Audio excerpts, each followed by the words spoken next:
CM Revanth Reddy వ్యాఖ్యలపై మాజీ మంత్రి కేటీఆర్ స్పందించారు. దుబాయ్లో ఎవరో చనిపోతే తనకేంటి సంబంధమని ప్రశ్నించారు.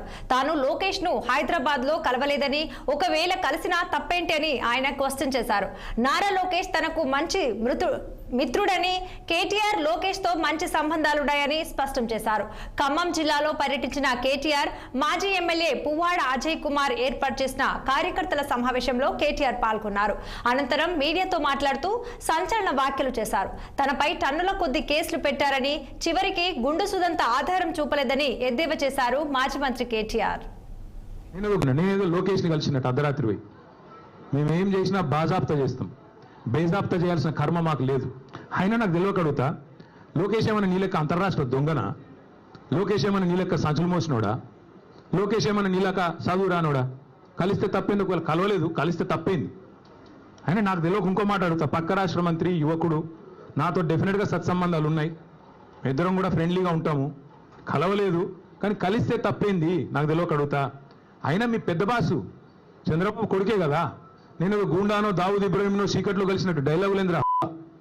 నేను అడిగింది ఏంది, నేను చెప్పింది ఏంది? నేను దొంగను కలిసిన నీలాగా, లేకపోతే నీలాగా లోఫర్ రాజకీయాలు చేస్తున్నాను ఢిల్లీలో పోయి, చీకట్లో పోయి అమిత్ షా కాళ్ళు పట్టుకొని, చీకట్లో పోయి మోడీ గారి పాదాలకు ప్రణమిల్లి చిల్లర రాజకీయం చేస్తున్నానా?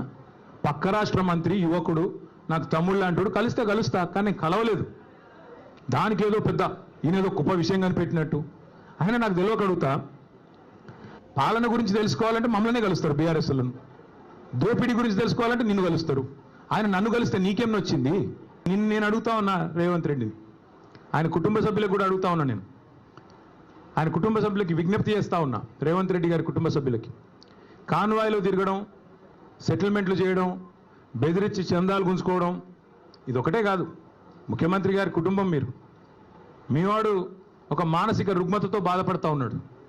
ఎప్పుడు బట్టలు చింపుకొని రోడ్ల మీద పిచ్చోళ్ళలాగా పరిగెడతారని మేము కూడా కంగారు పడతా ఉన్నాం. చూపెట్టండి డాక్టర్లకి, వాటాల సంగతి తర్వాత చూసుకోవచ్చు. మీరు పిచ్చోడైపోయి బట్టలు చింపుకొని రోడ్ల మీద పరిగెత్తేలాగా ఉన్నాడు. మరి ఆ దరిద్రం రాష్ట్ర ప్రజలు చూడకముందే దయచేసి ఒక మానసిక ఆసుపత్రికి తీసుకొని పోయి చూపెట్టాలని చెప్పి నేను కోరుతున్నాను.